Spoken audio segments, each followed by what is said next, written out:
Hello. हाँ जी, सभी को नमस्कार।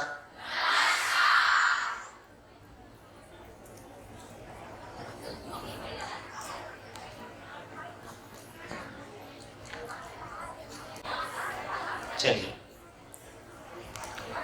देखिए ब्रेक के पहले जो हमने कवर किया है, जीवन में तो सोचने समझने की असीम क्षमता है, लेकिन हमको इतनी उदासी या इतना निराशा हमको क्यों होता है? इसका मतलब है कि जहां जहां मुझको लगता है कि मैं नहीं जी सकता या मैं कोई चीज पाना चाहता हूं और नहीं पा सकता, वहां वहां हमारा मन कुंठित होता है। कुंठा, कुंठा शब्द चलता है गुजराती में। संकुचित होता है, संकुचित होता है। जैसे अभी हमको लगता है कि अभी मानव लक्ष्य के रूप में, मानव का लक्ष्य क्या है? अभी लक्ष्य क्या है? इंजीनियर बनना है, डॉक्टर बनना है, टीचर बनना है ना? या बिजनेसमैन बनना है या कुछ और बनना है, कुछ बनना है। अब ये भी एक ध्यान में आता है कि बनना है कि होना है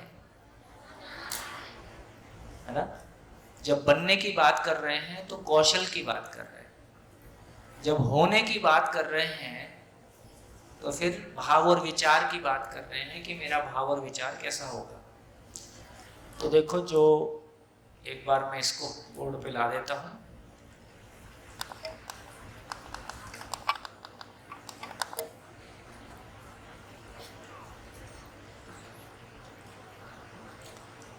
से मानव लक्ष्य,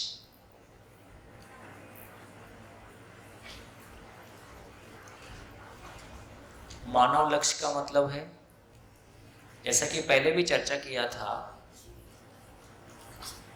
स्वयं की, स्वयं के लिए उपयोगिता।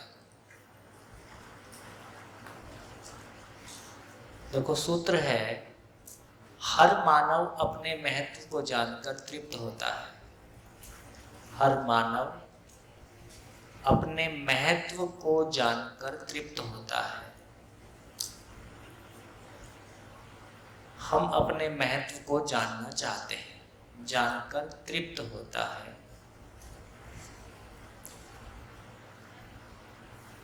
उसी के लिए मेरे को मिलता है कि मैं इंजीनियर होके अपना महत्व पहचानूंगा, कि डॉक्टर होके पहचानूंगा, कि इतना पैसा होके पहचानूंगा, कि जिंदगी में हम कुछ करना चाहते हैं।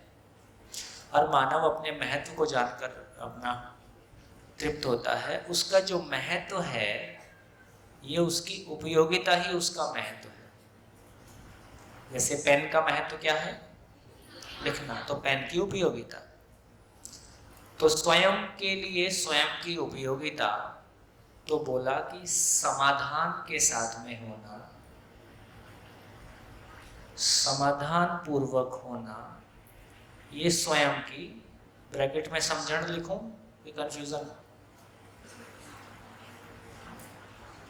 समाधान के साथ में होना, क्यों जीना है, कैसे जीना है की क्लैरिटी होना, ये स्वयं की, स्वयं के लिए उपयोगिता है। मेरे सुख के लिए मैं जिम्मेदार हूँ, और मेरा समझदार होना, मेरे भावपूर्वक जीने के लिए मेरी जरूरत है। इसमें कि दूसरे की भूमिका नहीं है, ये मेरा काम है।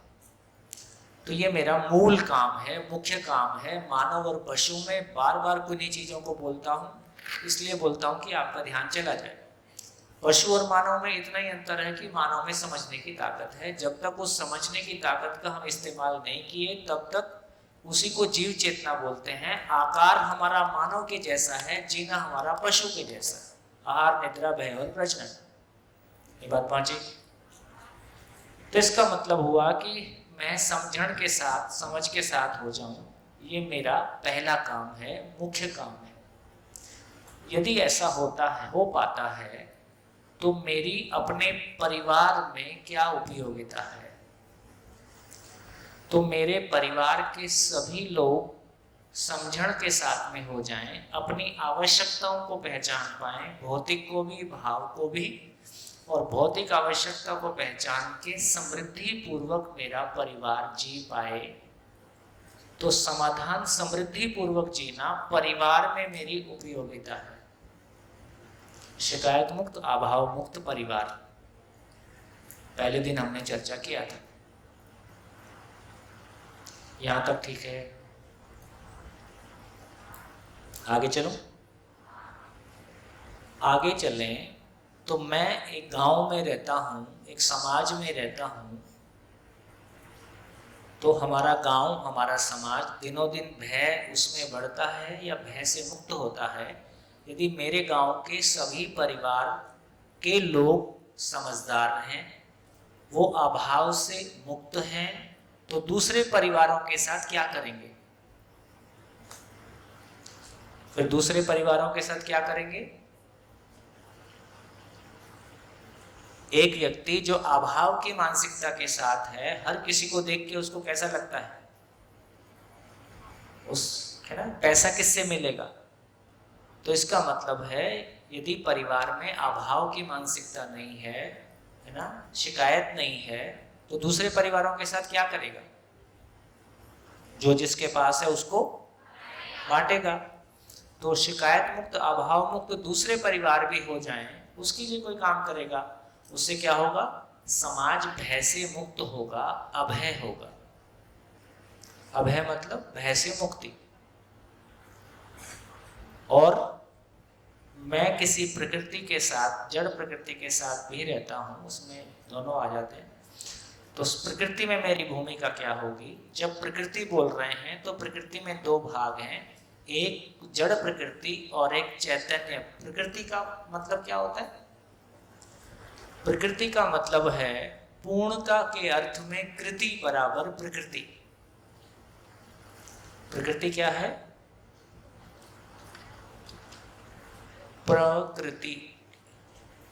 प्रकृति की परिभाषा है पूर्णता के अर्थ में कृति।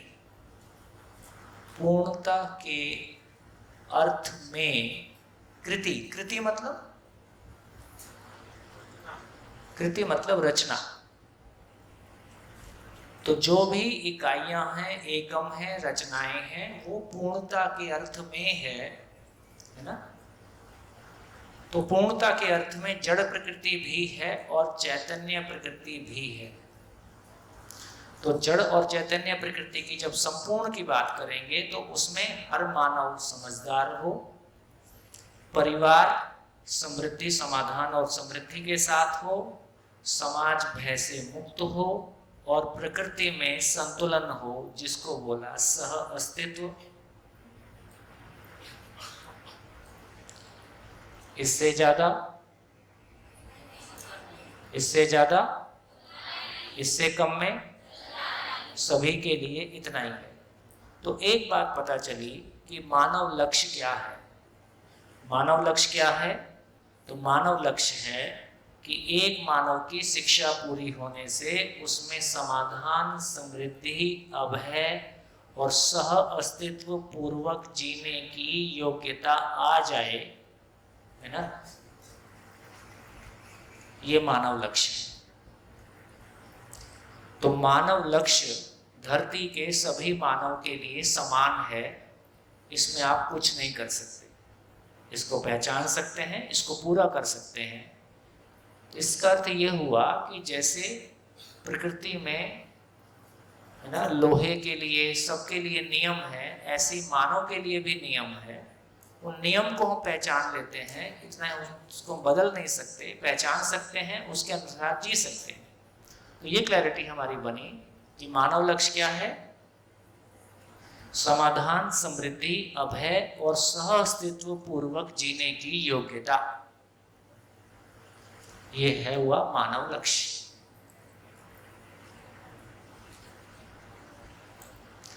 कितने लोगों तक बात पहुंची?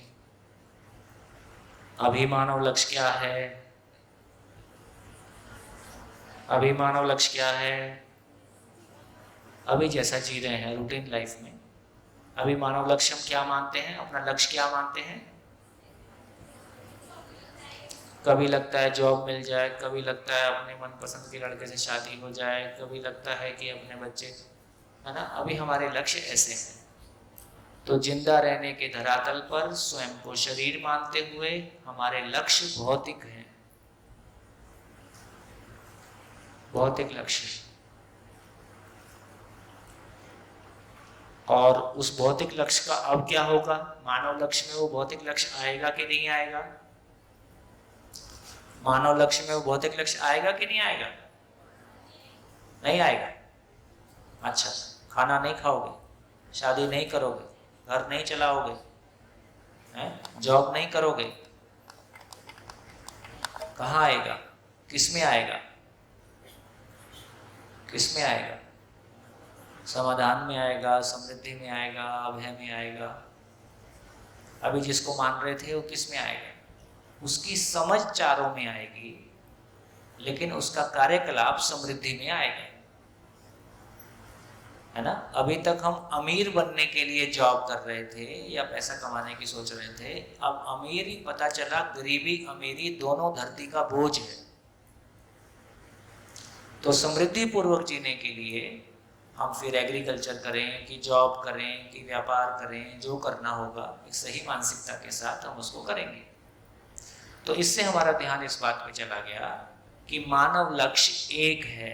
देखो कितना सारा एक है, मूल चाहत एक है, सभी में अक्षय बल शक्ति एक जैसा है, मानव लक्ष्य एक है। आगे पता चलेगा मानव धर्म एक है, फिर आगे पता चलेगा मानव जाति एक है। इतना सारा एक है, उसके बावजूद लड़ रहे, है ना। तो कुल मिला के अपने मानव होने का पता नहीं। तो देखिए अभी क्या कह रहे हैं, तो ये कह रहे हैं कि अभी तक हमने ये ध्यान दिया कि ईश्वर में सारा सुख है, ईश्वर प्राप्ति में सारा सुख है, तो हम ईश्वर की ओर दौड़े। ईश्वर मिला नहीं मिला, लेकिन जीना तो है रोजमर्रा की जिंदगी। फिर किसी ने कहा कि नहीं शरीर में सारा सुख है, तो शरीर की ओर जोड़े। दोनों ही तरफ हम आदमी को समझ पाए ये कहना मुश्किल है, और आदमी को समझे बिना अपने परिवार में जी पाना मुश्किल काम है। तो क्या हुआ, क्या बोले, देखो मानव है और मानव अपने जीवन में सुख चाहता है और उसकी निरंतरता चाहता है। इसी को किसी ने आनंद कहा, किसी ने कुछ और कहा। और दो धाराएं हमारे पास उपलब्ध हैं। एक धारा है जिसको हम आदर्शवाद बोलते हैं, एक दूसरी धारा है जिसको हम भौतिकवाद बोलते हैं। आदर्शवाद में ईश्वर में सारा सुख है, ईश्वर प्राप्ति में सारा सुख है। इसलिए ईश्वर का भक्ति, उसके लिए संसार से विरक्ति, और उसके लिए न्यूनतम में जीना। न्यूनतम एक मॉडल निकला। ये एक तरह की यात्रा हमने की है, इसलिए न्यूनतम शब्द हमारी जुबान पे चढ़ा रहता है।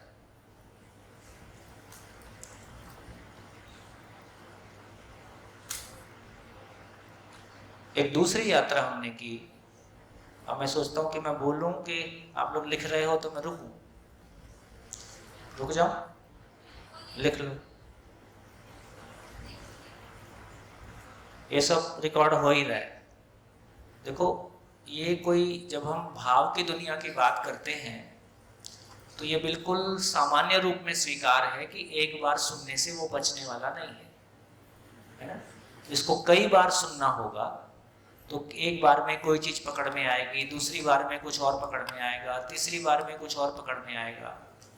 तो ये वीडियो आपके पास ही रहेगा, और बार बार सुनने से कोई, हमारा अपना मन, उसकी अपनी एक पात्रता है, तो जैसी उसकी पात्रता बढ़ती जाएगी वैसे वैसे हम और गहरा चीज़ों को पकड़ पाएंगे।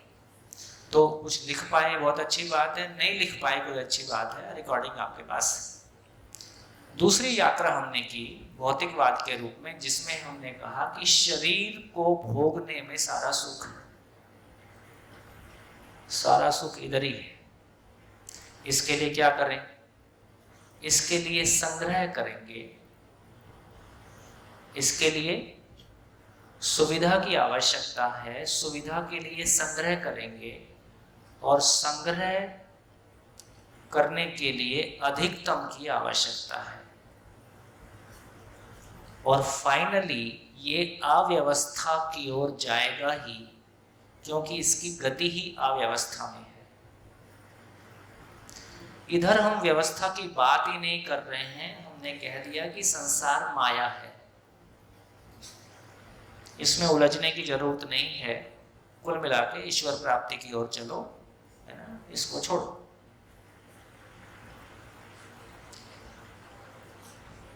जब हम इधर चलते हैं तो ये व्यक्ति के लिए संभव हो पाया, परिवार के लिए संभव नहीं हो पाया।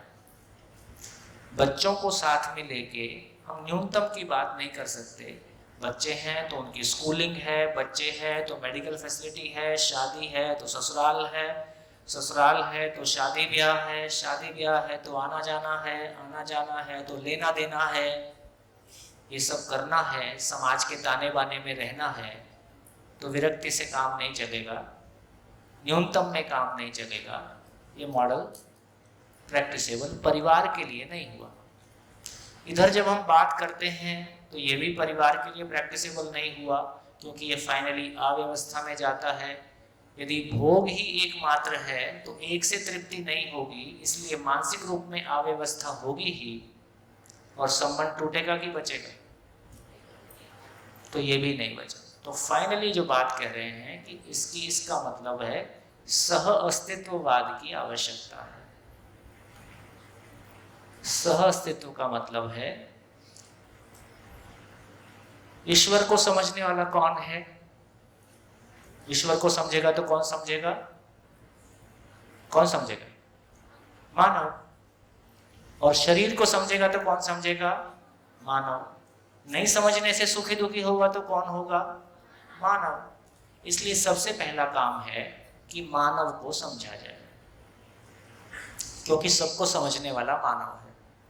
मानव समझ में आता है तो ईश्वर से मेरा संबंध क्या है और शरीर से मेरा संबंध क्या है, दोनों का प्रयोजन क्या है, ये समझ में आने से मानव की आवश्यकता का संसार खुलने से और एक मानव की भौतिक और भावनात्मक दोनों आवश्यकताएं पूरी हो सकती हैं, जिनकी चर्चा आज हमने की है। तो एक परिवार शिकायत मुक्त अभाव मुक्त हो सकता है, दूसरे परिवार के लिए सहयोगी हो सकता है। तो समाज का स्वरूप, भय मुक्त समाज का स्वरूप सामने आया। ऐसा जीने के बाद फिर हमारे पास वो क्वालिफिकेशन आएगी जिसमें कि कोई ईश्वर जैसी चीज को भी समझने की हमारी पात्रता बढ़ेगी। अपनों के साथ जी नहीं पाए, ईश्वर को पा लेंगे, इतना सस्ता नहीं। बढ़िया। तो इससे हमारा ये ध्यान गया कि बेसिकली मानव का लक्ष्य सही अर्थों में, तो इसमें परिवार के बसने का स्वरूप बसा। मानव समझ में आया तो परिवार समझ में आया, परिवार समझ में आया तो समाज समझ में आया, और समाज आएगा उतनी चेतना, उस चेतना के साथ में ईश्वर भी पकड़ में आएगा। उसकी चर्चा करेंगे। तो इस पूरी चर्चा में जो मूल बात है वो ये कि हम मानव को समझ पा रहे हैं, मानव को समझ रहे हैं, तो मानव के लक्ष्य को पहचान रहे हैं। मानव के लक्ष्य को पहचान रहे हैं तो मानव का पहला लक्ष्य, अभी लक्ष्य क्या था? इंजीनियर बन जाए, डॉक्टर बन जाए, टीचर बन जाए, जॉब मिल जाए। वो गलत है क्या? गलत नहीं है, अधूरा है। अधूरा है तो क्या अधूरा है? तो हमारा सारा वो लक्ष्य कहाँ पे आ गया? जो अभी तक हम सोच रहे थे वो बंडल यहाँ पे आ गया। तो मैं जॉब करूँगा, मैं इंजीनियर बनूंगा कि टीचर बनूंगा कि खेती करूँगा, जो भी कुछ मैं करूँगा, ये स्किल वाला, कौशल वाला भाग यहाँ पे आ गया। कौशल यहाँ पे, लेकिन कौशल के प्रति जो समझ है वो यहाँ पे आ गई। तो इससे पता चला कि हाँ, मेरा परिवार कैसे शिकायत मुक्त, अभाव मुक्त हो सकता है। बात समझ में आई? कितने लोगों तक पहुंची? गुड। लिख डालिए क्या समझ में आया।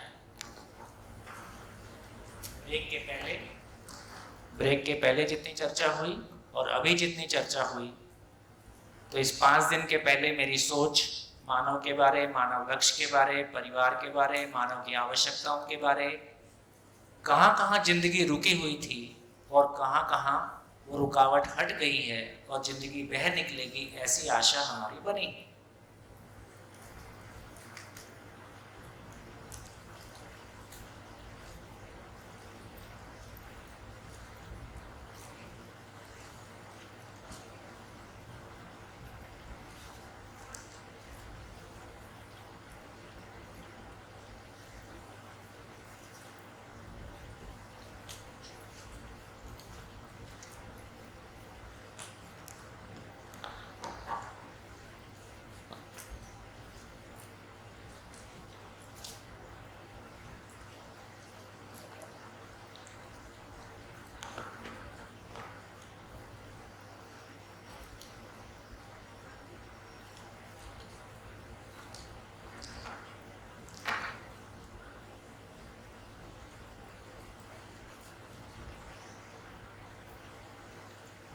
तो 3 मॉडल क्या निकले? एक न्यूनतम का मॉडल, एक अधिकतम का मॉडल, और बीच में क्या निकला? समृद्धि का मॉडल। एक गरीबी का मॉडल, एक अमीरी का मॉडल, और बीच में समृद्धि का मॉडल। आवश्यकता से अधिक होने का भाव, आवश्यकताओं को पहचानने के बाद।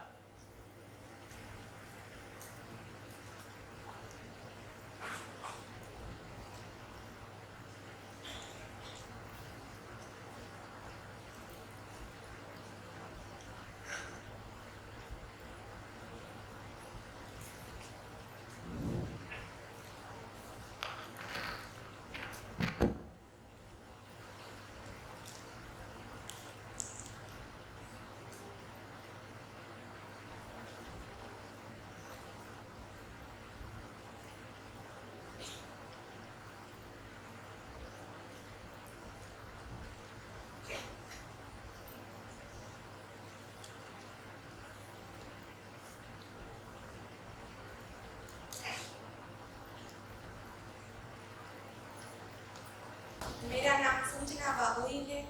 मैं आज जो मुझे समझ में आया वो मैं बोलूँ। मानव की पहचान शरीर से नहीं है, मानव की पहचान मन से, विचार से, समझण से है, वो मुझे समझ में आया। और आपने जैसा कहा कि अभाव से पीड़ित न होना ही हमारी पात्रता है। जैसे हमें कोई नीचा दिखाना चाहता है तो हमें उसे प्रभावित न होना चाहिए, यही हमारी पात्रता है। और आपने उस सर ने जैसे कहा कि आपने हमें जो सिखाया वो हम 1 साल के बाद भूल जाएंगे या फिर हमें याद नहीं रहेगा, तो मेरा भी वैसा ही है। मुझे कोई इंस्पिरेशन देता है तो मैं तब इंस्पायर हो जाती हूँ, लेकिन फिर मुझे सब कुछ ठंडा पड़ जाता है। तो मेरे यही कोशिश रहेगी कि मैं उसे अपने जीवन में लाइफ टाइम के लिए याद रखूँगी और उसे ऐसा करूँगी। बढ़िया। और माइक।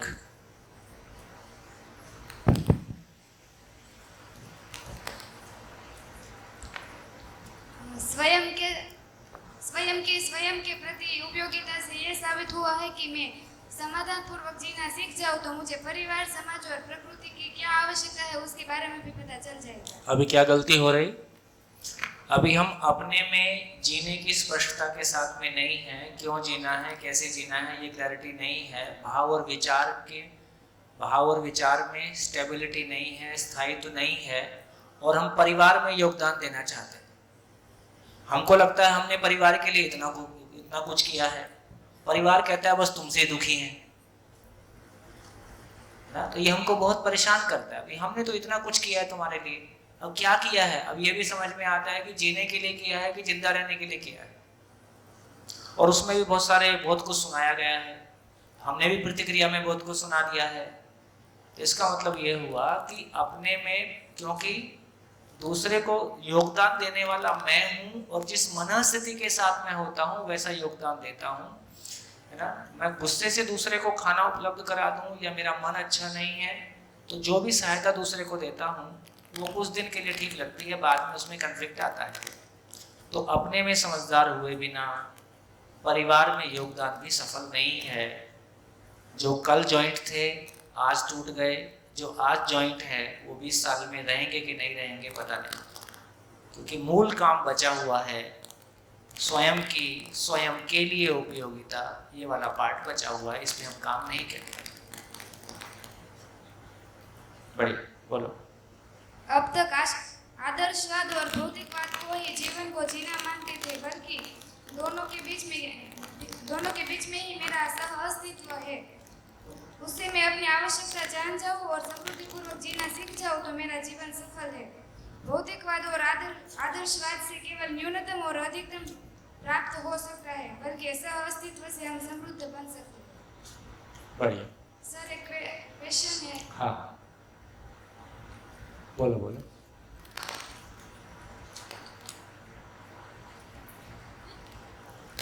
अगर एक सांप और मेंढक है, सुनाई नहीं दिया। एक सांप और एक मेंढक है, सांप और मेंढक, सर्प, अच्छा सांप और मेंढक, हाँ हाँ। अगर सर्प मेंढक को मार के उसे खा जाता है और उसे हम देखते हैं, तो हमें उन दोनों के लिए क्या करना चाहिए? अगर जो हम सर्प को बचाते हैं कि सर्प की उसकी तरफ हम देखते हैं, तो हम मेंढक के साथ गलत करते हैं, क्योंकि हम सर्प जो मेंढक को खा जाता है हम उसको बचा नहीं पाते। और अगर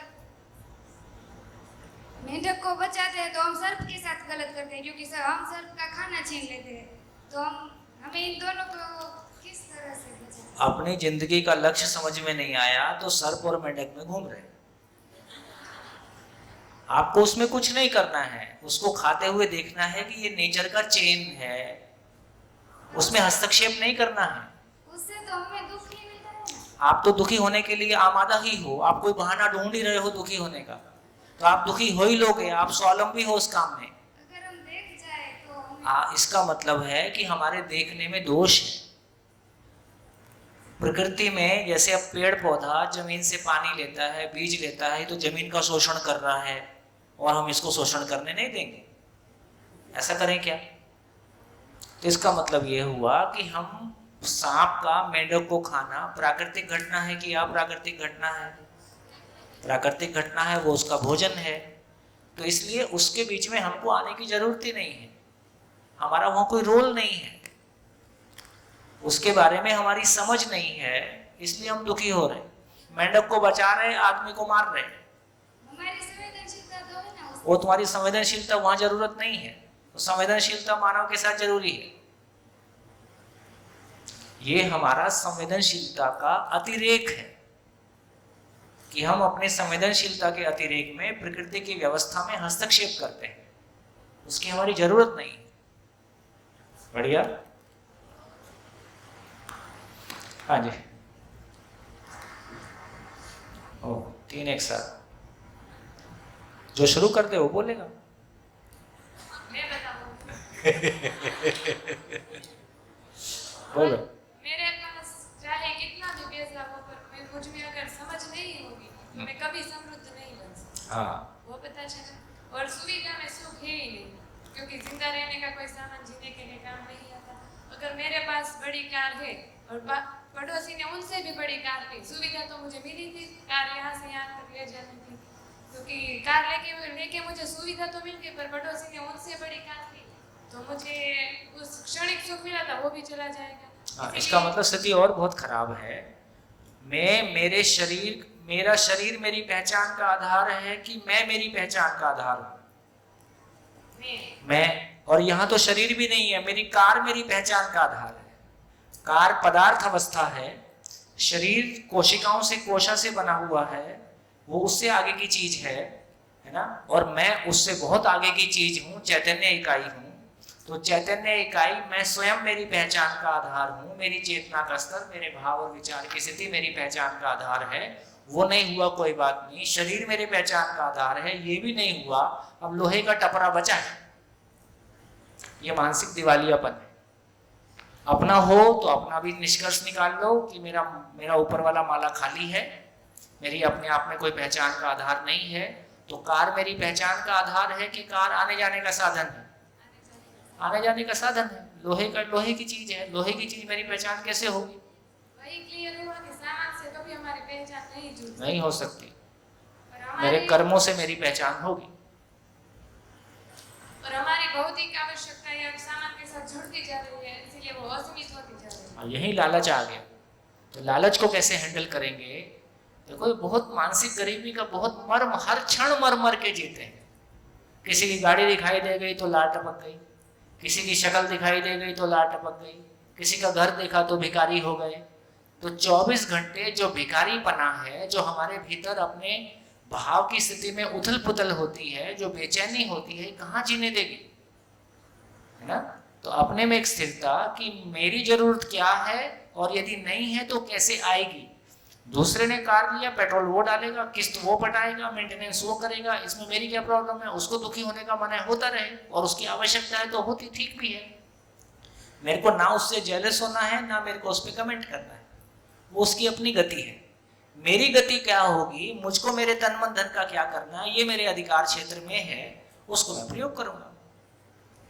भौतिक आवश्यकता असीमित होती जा रही है और इसीलिए हमें साधन पर्याप्त कम मात्रा में यानी कि सीमित है, तो हमें उसी से असुरक्षा पैदा होती है। भय लगता है कि कल की अगर नहीं होगा तो हमें नहीं मिलेगा, इसीलिए हम उसका संग्रह करने लगते हैं। जैसे कि पता चला कि 2 दिन के बाद पानी नहीं आएगा, तो हम जितना भी है उसका संग्रह करने लगते हैं, क्योंकि आगे से हमें नहीं मिलेगा। तो हमारे मन में यही वृत्ति होती है संग्रह करने की, उन्हीं से हमें असुरक्षा। चलो एक क्वेश्चन पूछता हूँ, 24 घंटे पानी आए तो पानी ज्यादा यूज होगा कि 2 घंटे पानी आए तो ज्यादा यूज होगा? 24 घंटे आए तो ज्यादा यूज होगा, है कि नहीं? कितने लोग सहमत हैं? हाथ उठाओ। कंफ्यूजन में उठाएं कि नहीं उठाएं? ये प्रयोग हुआ कि जब 2 घंटे आता है तो सब पानी के लिए असुरक्षित रहते हैं और संग्रह शुरू हो जाता है, भर भर के रखते हैं और दुरुपयोग होता है। जब पानी 24 घंटे आता है तो पानी को लेके असुरक्षा नहीं है, जितने आवश्यकता उतना इस्तेमाल हो जाता है। तो नगर निगम का सर्वे ये कहता है कि यदि 24 घंटे पानी उपलब्ध करा देते हैं तो पानी की खपत कम हो जाती है। ये घटी घटना है। मानव की सभी आवश्यकताएं पूरी हो सकती है, यानी कि मेरी खाने की आवश्यकताएं तो पूरी हो सकती है। मैं रसोई बनाती हूँ तो मैं कम खाती हूँ और बनाती तो ज्यादा हूँ, यानी कि मैं मुझमें श्रम की यानी कि उत्पादन की क्षमता ज्यादा है आवश्यकता की तुलना में। तो हम हमारी भी हर आवश्यकता पूरी हो सकती है, उनकी भी खातरी है, क्योंकि हम में श्रम की यानी कि उत्पादन की क्षमता ज्यादा है। और स्वयं के प्रति उपयोगिता यानी कि समझ, हमारा ही हमारे भाव और विचार पर नियंत्रण ही हमारी सच्ची उपयोगिता है। अगर हमें खुद पर विश्वास आ जाएगा तो संबंधों में भी विश्वास आ जाएगा, और जैसे ही संबंधों में विश्वास आ जाएगा, समाधान हो जाएगा, तो संसार परिवार में भी आएगा, परिवार समृद्ध होगा और अभाव भय से मुक्त होगा, अभाव मुक्त होगा। परिवार अभाव मुक्त होगा और समृद्ध होगा तो प्रकृति भी सह अस्तित्व के साथ होगी, और हम में प्रकृति समझदार मानव और प्रकृति का संतुलन ही सह अस्तित्व होगा। Thank you.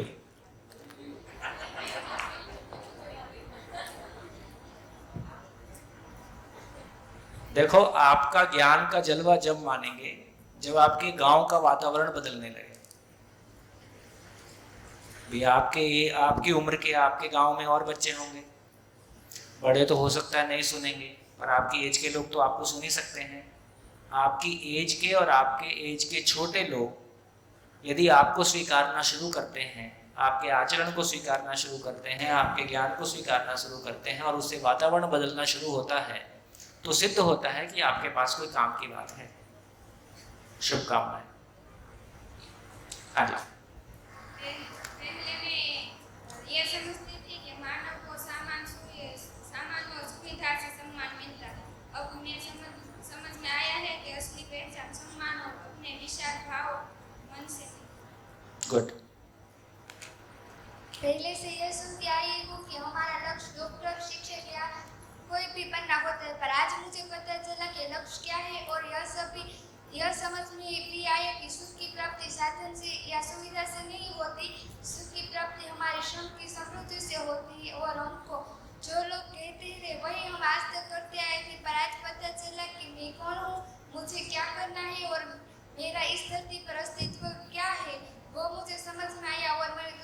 एक पता चली कि मानव का लक्ष्य अपने महत्व को जानकर तृप्त होना है।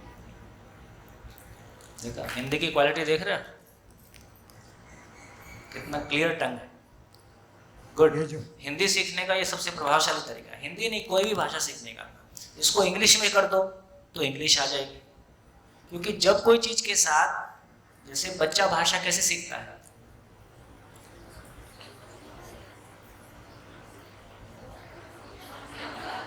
भाव पकड़ता है। उसको कौन सा शब्द हम सबसे पहले सिखाते हैं? माँ, क्योंकि माँ उसको माँ बोलने से उसके वो ध्वनि सुनता है लेकिन वस्तु पहचानता है। माँ को पहचानता है, इसलिए माँ को पहचानता है, खाने को पहचानता है, घर के धीरे धीरे और लोगों को पहचानता है।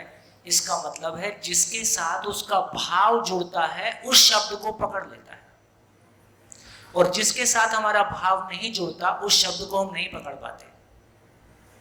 तो इसका मतलब हुआ कि जब हम ये पूरा शिविर डिलीवर करते हैं तो इसका हर शब्द आपके भाव से जुड़ता है। तो वो भाषा आपको फौरन नजर नहीं आती है, वो भाषा आपको अपनी ही लगने लगती है। मैंने महाराष्ट्र में एक शिविर किया था। महाराष्ट्र में थोड़ा सा हिंदी मराठी को लेके एक थोड़ा रेजिस्टेंस है, तो ठीक है मैं तो हिंदी जानता हूँ इसलिए हिंदी में ही करूँगा। धीरे धीरे बात आगे बढ़ी। लास्ट के दिन लास्ट में ये हो गया, वो बोलते थे कि मैं मराठी में बोलूँगा। पूरा बोलने के बाद मैं बोला आपने बिल्कुल मराठी में ही बोला, वो पूरा 15 मिनट हिंदी में बोला। तो जिस भाषा में हमको जिंदगी मिलती है उस भाषा से हमको प्यार हो जाता है। जिस भाषा से हमको जिंदगी मिलती है, जिस भाषा में हमको हमारे भाव और विचार की पकड़ बनती है, वो भाषा हमारे लिए अलग से सीखने का कुछ नहीं होता है। हमको भाव पकड़ते हैं, शब्द अपने आप चल के आता है। बहुत बढ़िया, गुड। ये जो इंसान को ये सुख का सॉफ्टवेयर मिला है, इसकी वजह से वो सुख की सूझ में निकला और उसने आज आदर्शवाद का निर्माण किया, भौतिकवाद का निर्माण किया। आदर्शवाद ने कई कुटुंबों को परेशान किया और भौतिकवाद ने पूरी कायनात को परेशान किया। अगर ये सुख का सॉफ्टवेयर नहीं होता तो ये पूरी जो कायनात है वैसे ही बन गई। बिल्कुल। देखिए ये तमाम उपलब्धियों का भौतिकवाद से हमको सुविधा मिली, उसका सम्मान। आदर्शवाद से हमको कम से कम बड़े लक्ष्य मिले। मानव शरीर नहीं है, शरीर के बियॉन्ड कोई रियलिटी है। त्याग, तपस्या, मोक्ष, है ना, दान, पुण्य, बड़े शब्दों से हमारा परिचय हुआ। जिंदगी कोई विशाल है ऐसा हमारा परिचय हुआ। लेकिन ये भी ध्यान में आता है, भोग भी व्यक्तिवादी हो जाता है और अंततः साधना भी व्यक्तिवादी हो जाती है। परिवार को साथ लेके चल पाना दोनों में कठिन है। साधना करनी है तो भी पूरा परिवार मिलके कोई एक साधना करेगा, मुश्किल लगता है। तो इसका मतलब है दोनों ही जगह में परिवार के साथ चल पाना। तो आज देखो, अभी हम जब इंजीनियर और डॉक्टर बन जाते हैं या टीचर बन जाते हैं या व्यवसाय करते हैं तो भी हम परिवार में अकेले अकेले ही हैं, है ना। यदि पति इंजीनियर है, पत्नी टीचर है, तो दोनों के व्यवसाय की बात आपस में नहीं होती है। तो इसका मतलब हुआ कि पूरे परिवार की कोई यात्रा हमारे पास है कि नहीं है। जिंदा रहने के धरातल पर पूरे परिवार की एक ही यात्रा है साथ में, कि साथ में मिलके भोजन करेंगे। इसके सिवाय साथ में मिलके भोजन करेंगे, एक घर में सोएंगे और बीच बीच में कुछ खाने पीने के बारे में बात करेंगे। अब ये क्लैरिटी बनती है कि पूरे परिवार की जागृति की कोई यात्रा हम साथ कर सकते हैं, है ना। और शिक्षा पूर्वक हर परिवार का सदस्य उस यात्रा में शामिल हो सकता है। तो पूरे परिवार की जर्नी, जीने की जर्नी एक साथ हो सकती है, क्योंकि एक परिवार में एक जन समझ गया और बाकी नहीं समझेंगे तो भी जर्नी मुश्किल होती है। तो एक साथ हम चल सकते हैं, ये एक संभावना दिखाई देती है। बढ़िया, नमस्कार। और कुछ लास्ट, अब आगे चलेंगे। जवान तीनों साफ। शुरुआत से यही लग रहा था मुझे पहले से कि एक ऐसे कोई सिस्टम या व्यवस्था होनी चाहिए जो सेल्फ करेक्टिव हो, और इसमें अब समझ में आ रहा है कि उसका जब इकाई, मतलब जो सबसे छोटा यूनिट जो हम है, मानव है, उसको अंतर इंट्रोस्पेक्शन करने की भी ज़रूरत है। जब वो ठीक हो जाएगा तब वो सिस्टम भी ठीक हो सकता है। तो भौतिकवाद में जब मेरा सवाल ये था कि ये सारा कुछ कहाँ तक फैला हुआ है, उसका एक आंसर मुझे मिल गया कि वो भौतिकवाद है, वो मटेरियल है, वो जो ढूंढ रहा हूँ। सही उसके सवाल का उत्तर वो तभी मिल जाएगा जब मैं मेरे अंदर जाऊँगा, भाव जगत में जाऊँगा और मैं समझूंगा। सवाल लेकिन उसमें एक खड़ा हो जाता है कि मैं जो मेरी समझ है वो विश्वास सही है, वो समझ सही है, ये विश्वास कैसे हो पाएगा, मैं कैसे चेक कर सकता हूँ? आ जाए किसी चीज के सही होने का प्रमाण क्या है? वो आचरण में रिजल्ट देता है। फाइनली आचरण ही है। ज्ञान का प्रमाण आचरण में है। मेरे को क्या अनुभूति होती है आपको क्या पता? ठीक है, मैं अनुभूति बहुत अच्छी करता हूँ, व्यवहार बहुत खराब करता हूँ, किसको भरोसा होगा? तो अल्टीमेटली ज्ञान का प्रमाण आचरण ही है। यदि आचरण में मानव में समाधान, परिवार में समृद्धि, समाज भय से मुक्त और प्रकृति में संतुलन हो जाए तो इससे ज़्यादा होता नहीं, इससे कम ही चलता नहीं। तो जो भी चीज़ें मानव लक्ष्य के अर्थ में है सब सही है, जो मानव लक्ष्य के विपरीत है सब गलत है। तो सही गलत का सार्वभौम मापदंड निकल आया। अभी तक लगता है कि मैं सही हूँ कि तुम ठीक हो। घर में झगड़ा किस बात का है? पति पत्नी को लगता है कि पति को लगता है मैं ठीक हूँ, पत्नी को लगता है मैं ठीक हूँ, सास को लगता है मैं ठीक हूँ, पिता को लगता है मैं ठीक हूँ, दूसरे को लगता है कि नहीं मैं ठीक हूँ। तो अभी तक हमारे पास सही गलत का कोई सार्वभौम मापदंड नहीं है। 2 + 2 4 होता है, इसमें कोई झगड़ा नहीं है क्योंकि यूनिवर्सल है। इसका मतलब है कि मानव की जिंदगी के सारे पहलू का जब तक यूनिवर्सल ग्राउंड हमको नहीं मिलेगा तब तक तू मैं चलती रहेगी। तो आधार मिलने की बात, यूनिवर्सल ग्राउंड मिलने की बात। बढ़िया, धन्यवाद। चलिए आगे चलते हैं। हाँ बेटा बोल रहे, बोलो।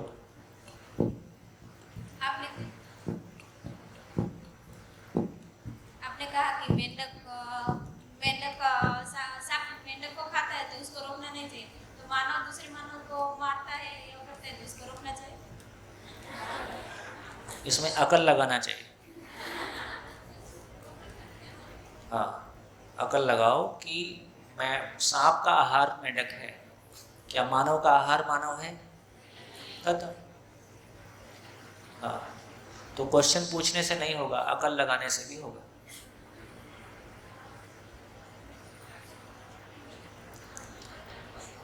चलिए, इतनी सारी चर्चा के बाद अब हम फाइनली मानव के टॉपिक को पूरा करने की तरफ जा रहे हैं। पिछले 6 दिन से हम मानव पे चर्चा कर रहे हैं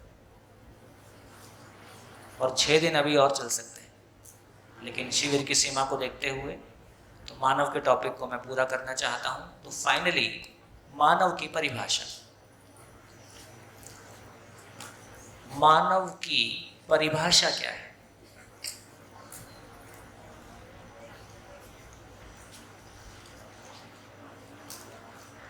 और परिभाषा की परिभाषा क्या है?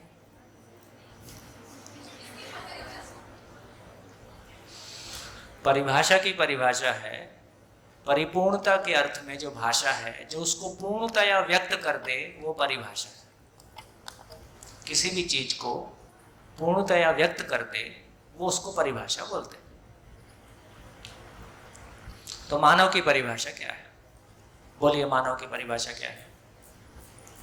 पूछो अपने आप से, मेरी परिभाषा क्या है, मैं क्या हूं?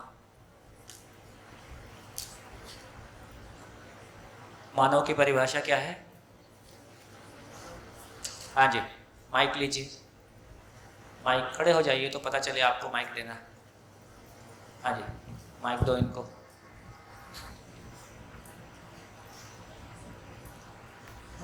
जो मैंने शिविर से सुना है और फिजिकल शिविर से सुना है वही बताऊंगा कि मानव की परिभाषा है कि मानाकार को साकार। अभी नहीं पूछ रहे, अभी संसार में क्या चल रहा है वो पूछ रहा हूँ। अभी संसार में वही है कि मानव प्रयास करते हैं कि परिवार के साथ संतुलित रहे और खुद में जो भी भौतिक आवश्यकता है खुद के लिए और परिवार के लिए पूरा कर पाए। और स्वयं को अच्छी तरह पहचान समझ में। और मानव की परिभाषा।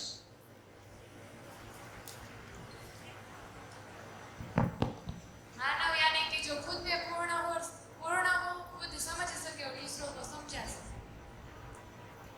जो मानव को पूर्ण कर सके। मानव को पूर्ण कर सके। ठीक हो गया। तो देखिए कुछ परिभाषाएं जो पहले से दी गई हैं वो भी सामने रख के चलते हैं। हमारी अभी जो सबसे महंगे कोर्सेज हैं उसमें मैनेजमेंट के कोर्स सबसे महंगे हैं, है ना। 3 सेमेस्टर की फीस 50 लाख। 3 सेमेस्टर मतलब 1.5 साल। एग्जीक्यूटिव MBA, वो भी पुराना रेट बता रहा हूँ, आजकल तो और बढ़ गया होगा। 50 लाख रुपया 3 सेमेस्टर की फीस। तो अभी हो सकता है 1 करोड़ भी होगा, तो पता नहीं। तो हमारा मैनेजमेंटल साइंस कहता है कि मानव ह्यूमन रिसोर्स है, मानव संसाधन है। ये हमारा मैनेजमेंटल साइंस कहता है। अपने MBA तो नहीं। और क्या कहता है हमारा सामाजिक विज्ञान? क्या कहता है? मानव क्या है? मानव सामाजिक विज्ञान के अनुसार वो सामाजिक प्राणी है।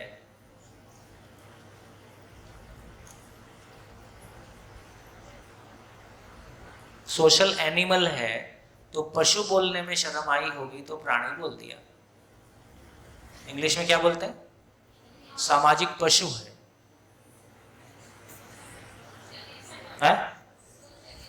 सोशल एनिमल है, सामाजिक पशु है।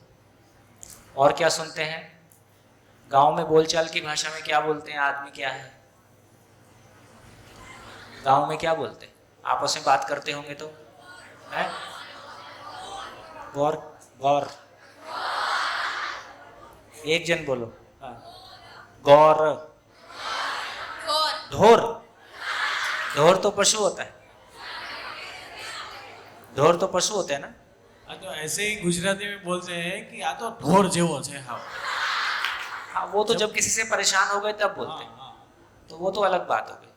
लेकिन यदि आदमी को ठीक से बोलते हैं तो आपस में बोलचाल की भाषा में गांव में क्या बोलते हैं?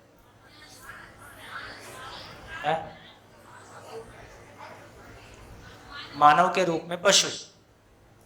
तो कुल मिला के मानव के रूप में पशु। आकार मानव का है पर एक अलग प्रकार का पशु है ना। मानव भी एक अलग प्रकार का पशु है। ऐसा थोड़ा बहुत जो चलन में है भाषा, बोले हार्ड मास का पुतला है। हार्ड मास से बनी हुई कोई चीज है। फिर बोले 2 पैर का जानवर है। बोलते पशु हैं, 2 पैर वाला है। काले माथे वाला। अच्छा ये भी है। अच्छा। अब पशु कितनी बार लिखूंगा, मेरे को भी लिखना ठीक नहीं लग रहा है। हाँ, और क्या सुना है? नौवा गया हार्ड मास, मिट्टी का पुतला, है ना, ऐसा भी सुनते हैं। और क्या सुनते हैं?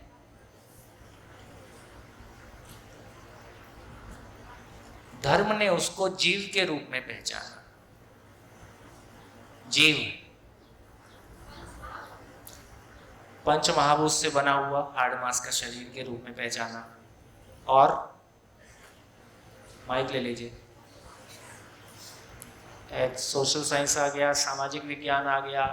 जैसे हमारी बायोलॉजी ने उसको क्या पहचाना?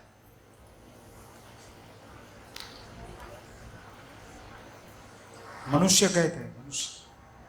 मनुष्य मनुष्य बोलने से कुछ पता नहीं चल रहा ना, क्या बोल रहे हैं? मनुष्य तो एक नाम है। किस रूप में पहचाना? जो व्यक्त होता है वो मनुष्य।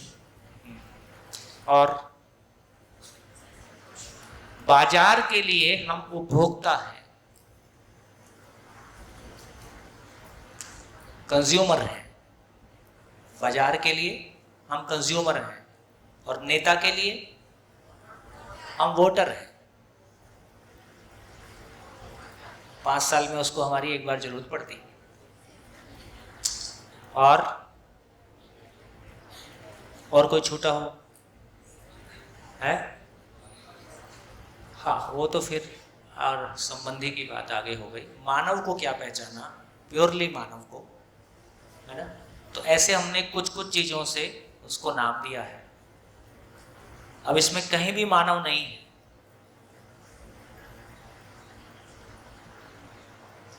इसमें कहीं भी मानव नहीं है। तो गूगल कर लो, जो करना है कर लो। मानव की परिभाषा अभी बहुत धरती पे उपलब्ध है, हमारे बीच में उपलब्ध है। ऐसा है ही नहीं, मानव हमारे लिए परिभाषित नहीं है। या तो वो जानवर के रूप में देखा गया कि सामाजिक पशु के रूप में देखा गया। देखो, सामाजिक पशु और सामाजिक प्राणी का क्या मतलब है? सामाजिक प्राणी का मतलब है कि पशु भी समूह में रहता है, वो भय भोजन और प्रजनन के लिए समूह में रहता है, और मानव भी समूह में रहता है भय भोजन प्रजनन के लिए, तो इसलिए उसको पशु के रूप में पहचाना।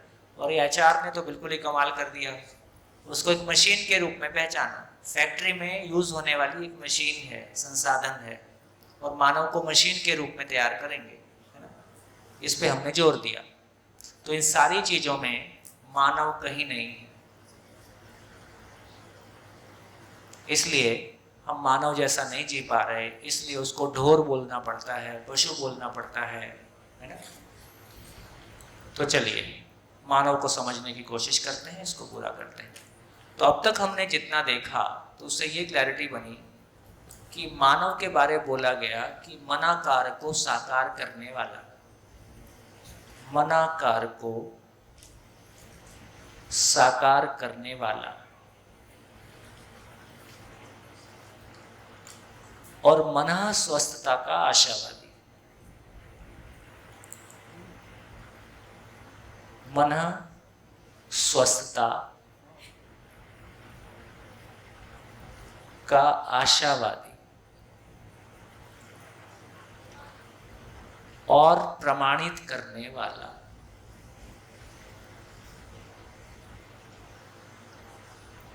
अभी पहले बड़ी वाली परिभाषा, फिर छोटी परिभाषा।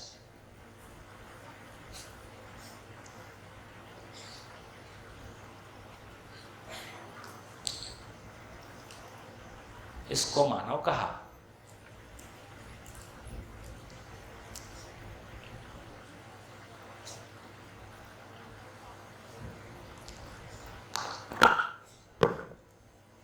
चलो आगे चलो। तो देखिए, पहला शब्द मनाकार को साकार करने वाला, क्या मतलब?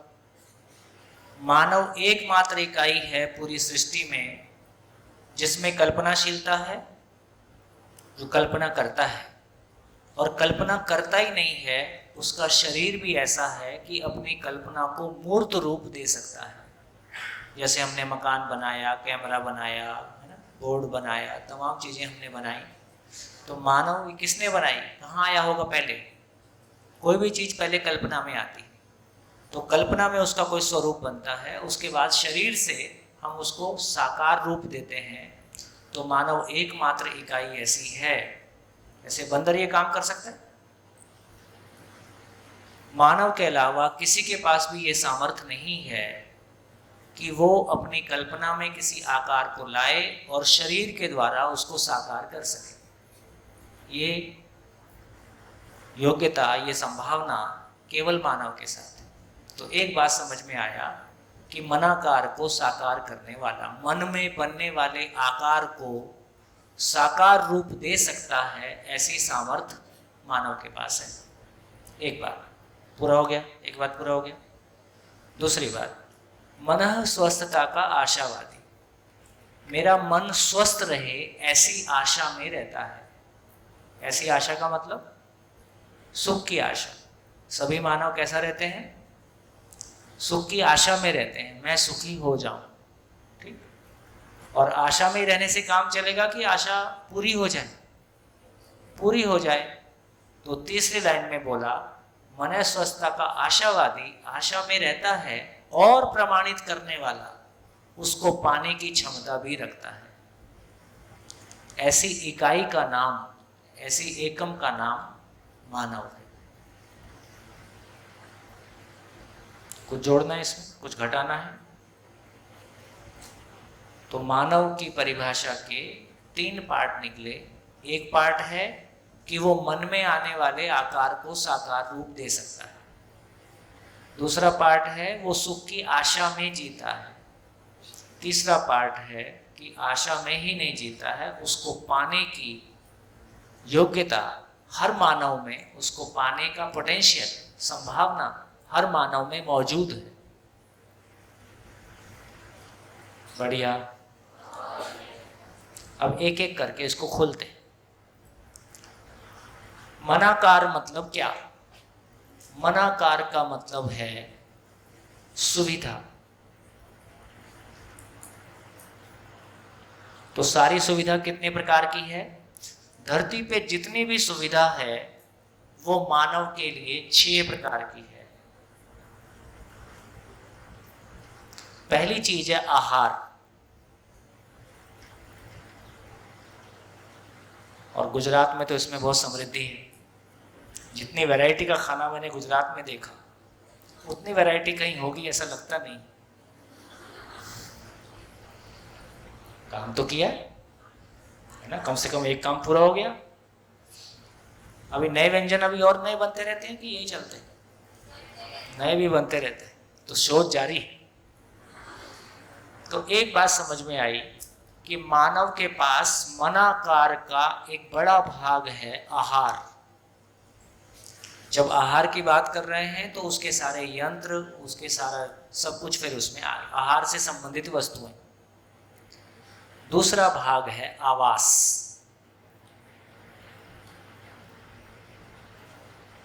आहार, आवास। तीसरा काम है अलंकार।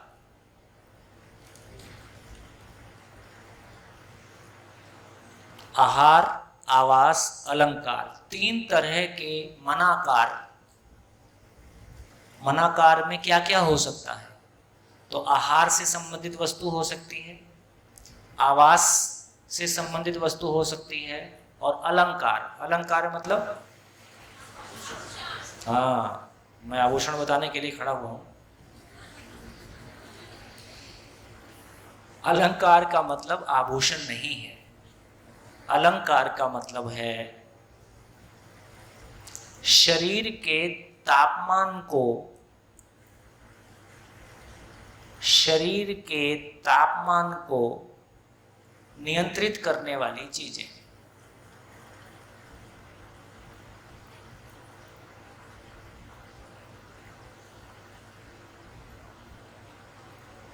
आभूषण का क्या रोल है? आभूषण एक प्रकार का एक्यूप्रेशर, एक्यूपंचर, यदि उसके शरीर के स्वास्थ्य के अर्थ में उपयोगिता देखें, और देखिए ऐसा मेरी हल्की जानकारी में है कि चांदी बाय नेचर ठंडा होता है, गोल्ड बाय नेचर गर्म होता है। तो शरीर के ऊपर के भाग में गहने कैसे होंगे, नीचे के भाग में गहने कैसे होंगे? तो बेसिकली आभूषण जो है, जैसे हम बीमार होते हैं तो वो कांसे के बर्तन में पानी, और किसी रोग में चांदी के बर्तन में खाना, ये सब बेसिकली स्वास्थ्य को ध्यान में रखते हुए किसी की आवश्यकता हो सकती है। पर हमको तो उपयोग पता नहीं है, पड़ोसी को चमकाना है, कैसे चमकेगा? तो पड़ोसी को चमकाने के लिए फिर गहने कहाँ से कहाँ चले गए? जो शरीर के स्वास्थ्य के लिए थे वो शरीर को नुकसान पहुंचाने की जगह में चले गए। तो हर वो चीज जो दूसरों को प्रभावित करने की तरफ जाएगी वो हमारे लिए खतरनाक हो जाती है। मकान मेरे रहने के लिए था, जब वो पड़ोसी को चमकाने के लिए हो जाता है तो वो अलग तरह का बन जाता है, उसमें पैसा भी अलग तरह से लग जाता है। तो हर वो चीज जो दूसरों के लिए, तो मूल बात ये समझ में आया कि आहार, आवास, अलंकार का मतलब है शरीर को बनाए रखने के अर्थ में जितने भी साधन और हैं आहार, आवास के अलावा। तो बेसिकली ये 3 चीजें हैं जिसको हम ये कह रहे हैं कि ये शरीर को बनाए रखने के लिए, शरीर जिंदा रहे इसके लिए आहार आवास अलंकार है। तो आहार है, आवास है, उसके अलावा जितनी सारी चीजें शरीर को जिंदा बनाए रखने में, जैसे मैं स्त्री बोलता हूँ तो स्त्री अब किस में आएगी? प्रेस, अलंकार में आ जाएगी। वॉशिंग मशीन किस में आएगी? अलंकार में आ जाएगी, क्योंकि वॉशिंग मशीन ना आहार में आएगी ना आवास में आएगी, तो ये अलंकार में आ जाएंगे। कूलर किस में आएगा? शरीर के तापमान को, है ना।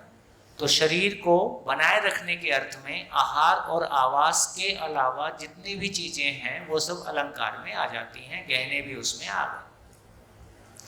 फिर कुछ और चीजें हैं जिनको हम बोल रहे हैं दूरगमन, दूरदर्शन और दूर श्रवण। दूर श्रवण मतलब मोबाइल, दूरदर्शन टीवी, मोबाइल, और दूरगमन ट्रांसपोर्टेशन। तो ये तीन चीजें हैं जो शरीर को गति प्रदान करने के लिए हैं। तो दुनिया के जितने साधन हैं, सारी धरती के सारे उपयोगी साधन या तो शरीर को बनाए रखने के लिए हैं या शरीर को गति प्रदान करने के लिए हैं। इसके अलावा पैसे और साधन की और कोई औकात नहीं है। ये नेचर में ऐसा निश्चित है, आप कुछ नहीं कर सकते उसके अलावा। बाकी जो है वो दुखी होने का जुगाड़ है।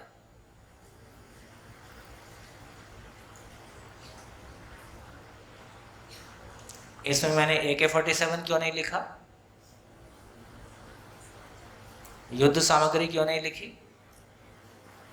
युद्ध मानव की मजबूरी है कि मानव की वीरता है? युद्ध मानव की मजबूरी है, वीरता नहीं है। हमको जीना नहीं आया, इसका नाम युद्ध है। इसका मतलब युद्ध मानव के लिए, युद्ध और युद्ध के सामान मानव के लिए आवश्यक वस्तुएं नहीं हैं। आज हमारी मजबूरी है। जैसे यहाँ तो ऐसे झगड़े वगड़े नहीं होते हैं गांव में, है ना। पश्चिमी उत्तर प्रदेश में हमारे एक मित्र हैं, तो उनकी धर्मपत्नी, सामान्यतः महिलाएं अपने पर्स में लिपस्टिक रखती, आवश्यकता पड़ती। उनकी धर्मपत्नी रिवॉल्वर रखती, उसकी भी आवश्यकता पड़ती है।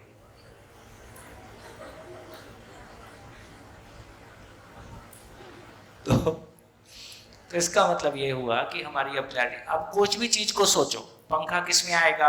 आहार में आएगा, आवास में आएगा कि अलंकार में आएगा? अलंकार में आएगा। कैमरा किस में आएगा? अच्छा, दूरदर्शन, दूरदर्शन। स्पीकर किस में आएगा? दूरश्रवण। तो अब किसी भी चीज को सोचो, दुनिया की कोई भी चीज सोचो, वो इस 6 में से ही आएगी।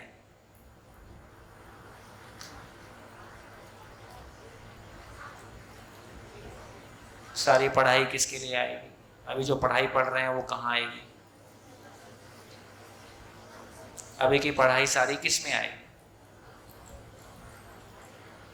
वो या तो आहार आवास अलंकार के लिए है या दूरगमन दूरश्रवण दूरदर्शन के लिए, इसको पूरा करने के लिए।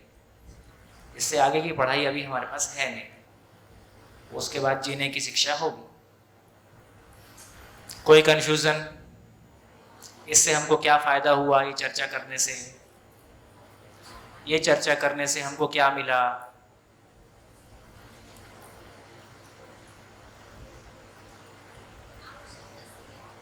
आवश्यकताओं की क्लैरिटी हो गई कि धरती का सारा साधन का 2 ही पर्पस है। शरीर को बनाए रखने के लिए साधन, शरीर को गति प्रदान करने के लिए साधन, और साधन की कुल हैसियत, कुल औकात, उसका कुल पर्पस इतना ही है। इसके अलावा उसका कोई पर्पस नहीं है। तो आराम में आ गए। क्या हो गया? साधन के बारे हमारे भाव और विचार को स्थिरता मिल गई, निश्चितता मिल गई। अस्तित्व में हर चीज के होने का कोई पर्पस है, हर चीज के होने का कोई प्रयोजन है, और वो निश्चित है और वो यूनिवर्सल है, उस यूनिवर्सलिटी को हम पा लेते हैं तो हमारा भाव और विचार उस मामले में स्थिर हो जाता है। इतना ही तो करना है ना, शुरू से क्या बात कर रहे हैं कि भाव और विचार में स्थिरता आ जाए। अब गाड़ी सम्मान के लिए है तो बहुत मुश्किल है। ठीक हो गया? थक गए समझ समझ के? बंद कर दें? तो ये आधा भाग पूरा हो गया, मनाकार को साकार करने वाला भाग पूरा हो गया। तो एक व्यक्ति को फिर यह भी पता चलेगा कि मनाकार को साकार कैसे करें। ठीक हो गया? तो इससे हमारा ध्यान, बहुत सारी चीजें और हैं उस पर भी हमारा ध्यान चला जाएगा। देखो एक बढ़िया चीज मेरे को लगता है, हम सब एकेडमिक्स और शिक्षा की बात भी कर रहे हैं। अब बताओ क्लोनिंग सफल होगा कि नहीं होगा? क्लोनिंग समझते हो? क्लोनिंग कितने लोग समझते हैं? क्लोनिंग ज्यादा लोग नहीं समझते, छोड़ दीजिए।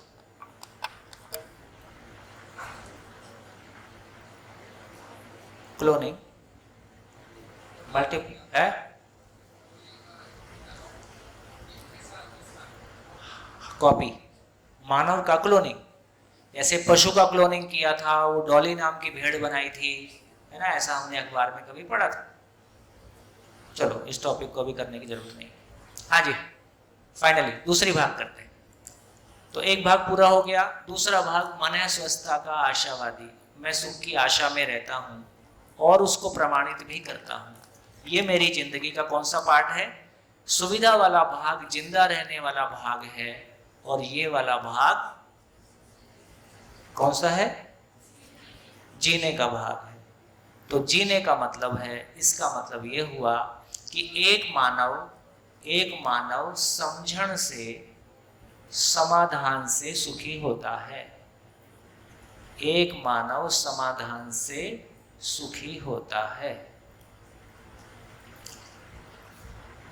अब ये क्या है? प्रमाणित करने वाला।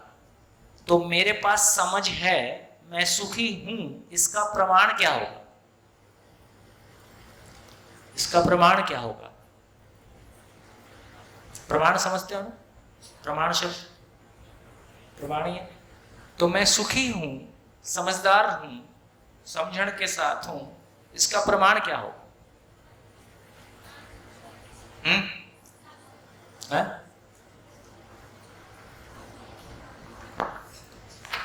हाँ, अरे बोलो। हाँ जी, मैं सुखी हूं, इसका प्रमाण क्या होगा? मेरी मन स्थिति और मेरी मन स्थिति स्थिर हो, हेल्दी हो। आपकी मनस्थिति हेल्दी है, हमको कैसे पता चलेगा? मेरे परिवार और सभी जगह सब ठीक ठाक चल रहा है। सब ठीक चल रहा है। सब ठीक चल रहा है। ठीक चल रहा है मतलब झगड़ा नहीं हो रहा है। हाँ, सब हैप्पी, आनंद। झगड़ा संवेदनशीलता में भी नहीं होता है। संवेदनशीलता में जीने से, यदि दोनों ही संवेदनशील हैं तो झगड़े नहीं होते। आचरण में आएगा, इसका प्रमाण क्या है?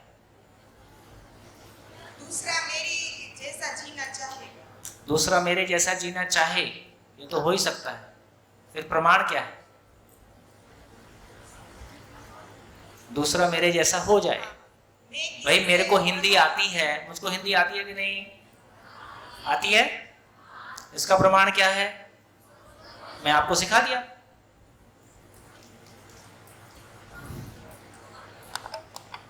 आपका जितना क्लियर, कुछ लोग बहुत अच्छी हिंदी बोल रहे हैं, और भी लोग बोल सकते हैं, किसी संकोच में अभी सब लोग, बड़ी सभा है, सबको सब बोल सके उतना अवसर भी नहीं होता है।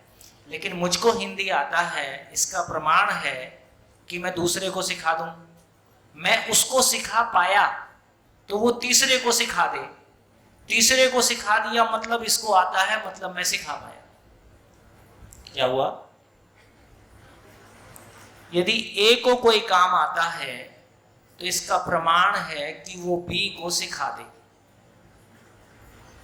बी सीख पाया है, इसका प्रमाण है कि वो सी को सिखा दे।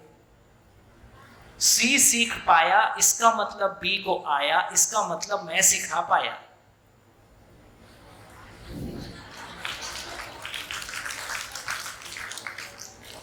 है क्या? हाँ बोलो। मैं सुखी और दूसरों को सुखी रहना सिखा सकूं, वो मेरा सुख रहने का प्रमाण है। हाँ, तो इसलिए मैंने कहा कि आप में कोई बात पहुंची है, उसका प्रमाण क्या होगा कि आपके गांव में वो दूसरों तक पहुंचने लगी है ना, ए से बी से बी से सी तक पहुंचने लगी है। इसका मतलब है कि आपको कोई बात समझ में आई है, आप में कोई चीज रुकी है। इसका मतलब ये हुआ कि यदि मैं समझ के साथ हूं तो मानव का सबसे पहला प्रमाण है कि वो न्याय पूर्वक जिएगा। न्याय मानव का सबसे पहला प्रमाण है कि उसमें कोई समझ टिकी है। तो न्याय का मतलब है मानव और प्रकृति के साथ, मानव और जड़ प्रकृति के साथ संतुलन पूर्वक जीते हुए समाधान और समृद्धि पूर्वक जीना। तो परिवार में शिकायत मुक्त, अभाव मुक्ति हो गई। ये तो बेसिकली न्याय कहाँ होता है? न्याय परिवार में प्रमाणित होता है।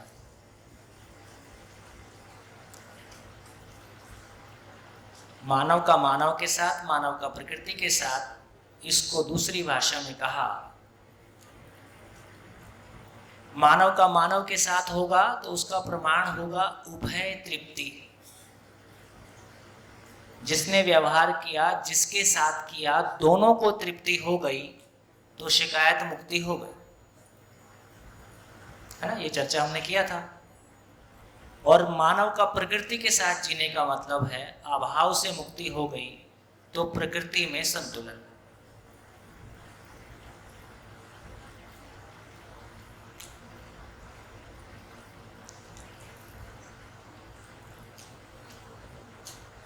तो न्याय का अर्थ क्या हुआ?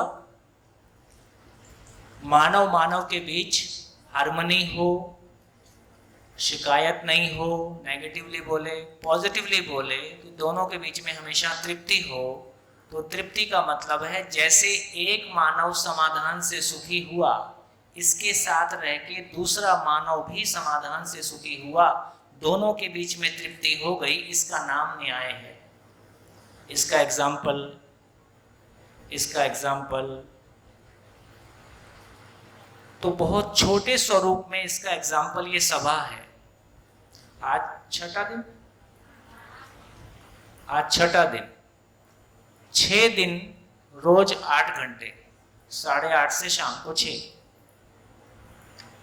हम रोज चल रहे हैं। ना सुनने वाला थका, ना सुनाने वाला थका। और हर दिन आपका लेवल ऑफ कंसंट्रेशन, आपकी लिसनिंग बढ़ रही है कि घट रही है? बढ़ रही, हर दिन बढ़ रही है और ये बढ़ती जाएगी। तो इससे पता चला कि हमारे बीच में उभय तृप्ति है कि नहीं है। मुझको भी तृप्ति है, आपको भी तृप्ति है, दोनों के बीच में तृप्ति है, इसका नाम न्याय है। दोनों के बीच में तृप्ति नहीं है, इसका नाम अन्याय है, न्याय नहीं हुआ। तो मानव की समझ का सबसे पहला प्रमाण है कि मानव के साथ जी के वो तृप्ति आ जाए, है ना। एक दूसरे के प्रति स्वीकार्यता हर दिन बढ़ रही है कि घट रही है? एक दूसरे के प्रति मेरे को आपके लिए स्वीकृति बढ़ रही है, क्योंकि जितना बढ़िया आप समझ पा रहे हो, जितना बढ़िया आप वापस कह पाते हो, जो आप सबका बॉडी लैंग्वेज है, जैसा आपका सबका स्वयं स्फूर्त विधि से अनुशासन है। किसी को बोलना पड़ता है चुप रहो, ऐसा भी बोलना नहीं पड़ता है। किसी को बोलना पड़ता है टाइम से आओ, ऐसा भी नहीं बोलना पड़ता है। सभी अपने से टाइम से आ रहे हैं, अच्छे से बैठ रहे हैं, ठीक से सुन पा रहे हैं, रिस्पॉन्ड कर रहे हैं, तो दोनों को तृप्ति है, इसका नाम न्याय है। तो एक बात पता चली कि मानव में कोई समझ आई है, कोई तृप्ति आई है, उसका पहला प्रमाण न्याय है। उसका दूसरा प्रमाण धर्म है। यहाँ धर्म का वो मतलब नहीं है जो आप सुनते आए। धर्म का मतलब है यदि एक परिवार ठीक से जी गया तो दूसरे परिवारों के साथ कैसा जिएगा? तो समाज भय से मुक्त हो जाए, समाज भय मुक्त हो जाए तो धर्म सफल हुआ। समाज भय से मुक्त हो जाए तो धर्म सफल हुआ, इसका नाम धर्म है। तो क्या बोला? आपको कोई बात समझ में आई है तो इसका प्रमाण क्या होगा? आपके परिवार और आपके मित्रों में तृप्ति हो जाए, आपके पूरे गांव में जैसे जैसे बात आगे बढ़ेगी तो आपस में विश्वास बढ़ेगा कि घटेगा? पूरा गांव एक कदम चाल के साथ, है ना? तो गांव के विकास करने के लिए फिर सरकारी पैसा लगेगा कि गांव में पर्याप्त हो जाएगा? एक यूपी के गांव में, कानपुर के पास के गांव में सर्वे किया। हमारे मित्र गणेश बागड़िया जी हैं, तो वो काम करते हैं, तो उन्होंने एक सर्वे कराया। तो गांव में जितना सरकारी पैसा आता है उससे ज़्यादा पैसा गुटखा, बीड़ी, शराब और फालतू के कामों में खर्च होता है, और उतना पैसा सरकार से पाने के लिए गांव के सारे संबंध तहस नहस हो गए इलेक्शन के नाम पे। उस गांव में उतना पैसा है ही है, जितना सरकार से मिलता है उससे ज्यादा पैसा वो खराब कर रहे हैं। तो गांव का विकास पैसे से होगा या गांव का विकास तन मन धन के सदुपयोग से होगा? गांव का विकास सरकारी पैसे से होगा कि गांव का विकास अपने तन मन धन के सदुपयोग से होगा? है ना? तो गांव का विकास अपने तन मन धन के सदुपयोग से होगा। कौन गांव ऐसा होगा देश में जो अपने गांव के बाहर बोर्ड लगा सके कि हमको सरकारी पैसे की आवश्यकता नहीं है, हम अपने गांव का विकास कर लेंगे, तुम किसी दूसरे को दे दो? और क्या, 70-75 साल हो गए, है ना? 75 साल हो गए। 75 साल में हमारे पास वो अधिकार आने की आवश्यकता है कि नहीं? हम कैसे कि भाई हमारे गांव को हम देख लेंगे, और जो गांव नहीं देख पा रहे हैं तुम उनको देख लो, कहीं तो लोड कम हो। तो कितना पैसा लाएंगे वर्ल्ड बैंक से और कितना पैसा लाएंगे? अभी हर भारतीय के ऊपर 26,000 रुपए की उधारी है। आपको पता ही नहीं है आपके ऊपर उधारी चढ़ रही है ना? यदि मेरा आंकड़ा ठीक है, गलत नहीं है, तो हर भारतीय के ऊपर 26,000 रुपए का उधार है, और ये बढ़ता जाएगा जैसे जैसे हम आगे बढ़ रहे हैं। तो इससे ये पता चला कि यदि मेरी समझ मेरे परिवार में जाएगी तो गांव में जाएगी कि नहीं जाएगी? और गांव में जाएगी तो गांव भय से मुक्त होगा कि नहीं होगा? गांव भय से मुक्त हो गया तो एक बाप को अपनी बेटी को नहीं बोलना पड़ेगा कि 6 बजे के पहले घर आ जाओ।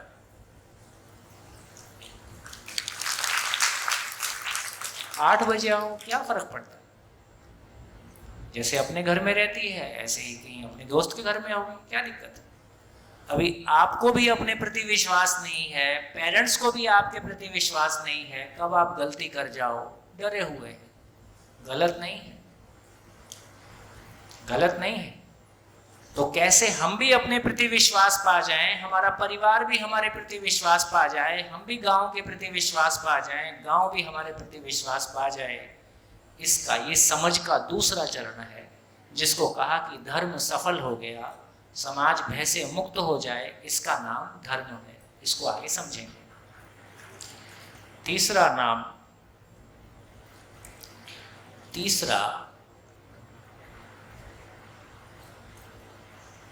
सत्य, न्याय, धर्म और सत्य।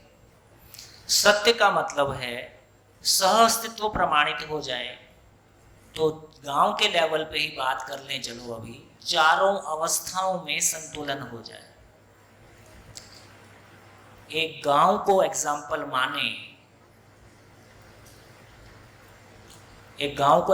माने तो क्या हुआ? गांव के सारे लोग समझण के साथ हैं, सारे परिवार समझण की रोशनी में अपनी आवश्यकताओं को पहचान के समृद्धि के साथ हैं, सारे परिवार प्रकृति के साथ में संतुलन पूर्वक जी रहे हैं। गांव भय से मुक्त है, प्रकृति के साथ संतुलन है, और बाहर में बोर्ड लगा हुआ है ये गांव स्वायत्त गांव है, यहाँ स्वराज्य आ गया है। ये गांव अब लेने की मानसिकता से मुक्त और देने की मानसिकता के साथ है। बोलो, इससे ज्यादा भी क्या होगा? इससे कम में भी क्या चलेगा? कितने लोगों को लगता है कि मेरा गांव ऐसा होना चाहिए? सभी को लगता तो है।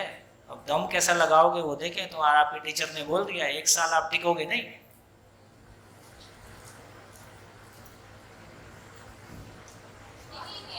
है? कितने लोगों को लगता है हम टिक पाएंगे? देखो अभी आधों के हाथ नहीं उठ रहे हैं, आधों का हाल अभी ऐसा है, और आधे 1 महीने बाद देखूंगा कितने टिके। आप टिकोगे तो मैं आऊंगा, आप नहीं टिकोगे तो मैं भी क्यों आऊंगा? और क्या, मेरे भी आने की कौन सी जरूरत है? तो आप टिक पाओगे तो हम भी कोशिश करेंगे, आप नहीं टिक पाओगे तो जहां लोग टिकेंगे हम वहां चले जाएंगे। देखेंगे आप में कितनी दम है। देखो पैसा नहीं चाहिए हमको, पर आपका कमिटमेंट तो चाहिए। आपका कमिटमेंट होगा तो हमारा कमिटमेंट भी है। आपका कमिटमेंट 1 कदम का होगा तो हमारा 2 का होगा, और आपका कमिटमेंट 1 वापस होगा तो हमारा 4 वापस होगा।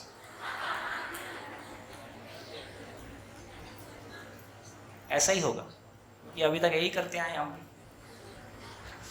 तो इस पूरी चर्चा से क्या निकला? मानव की परिभाषा करने की हमने कोशिश की। मानव की परिभाषा के क्रम में 2 भाग देखे। शरीर एक भाग है, जीवन एक भाग है। शरीर की आवश्यकता के लिए, मनाकार को साकार करने के लिए सुविधा को हमने 6 भाग में देखा। जीवन की आवश्यकता को पूरी करने के लिए, जीवन की आवश्यकता पूरी हो गई है इसका प्रमाण हमने 3 भाग में देखा, न्याय, धर्म और सत्य।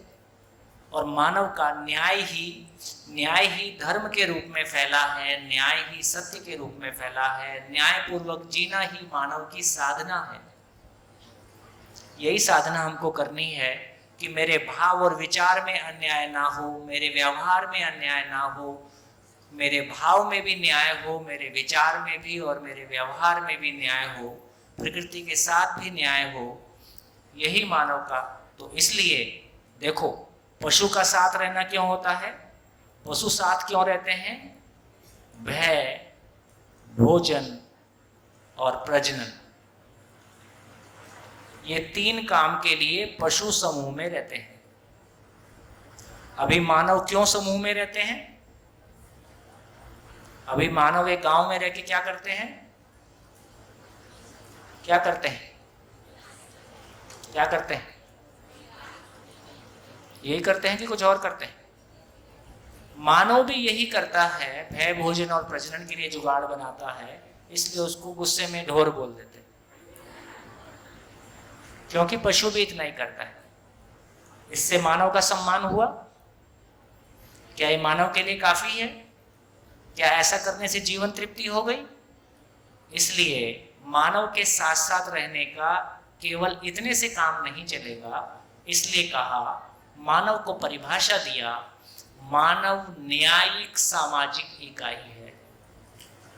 न्यायिक सामाजिक इकाई है। क्या मतलब हुआ?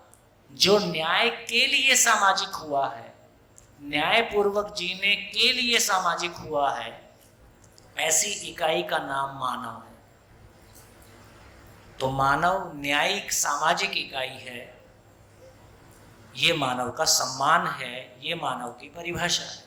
तो मानव सोशल एनिमल नहीं है, ह्यूमन रिसोर्स नहीं है, हार्ड मास का पुतला नहीं है, 2 पैर का जानवर नहीं है, जीव से मानव समझ में आया नहीं है ना। किसी के लिए उपभोक्ता है और किसी के लिए वोटर है।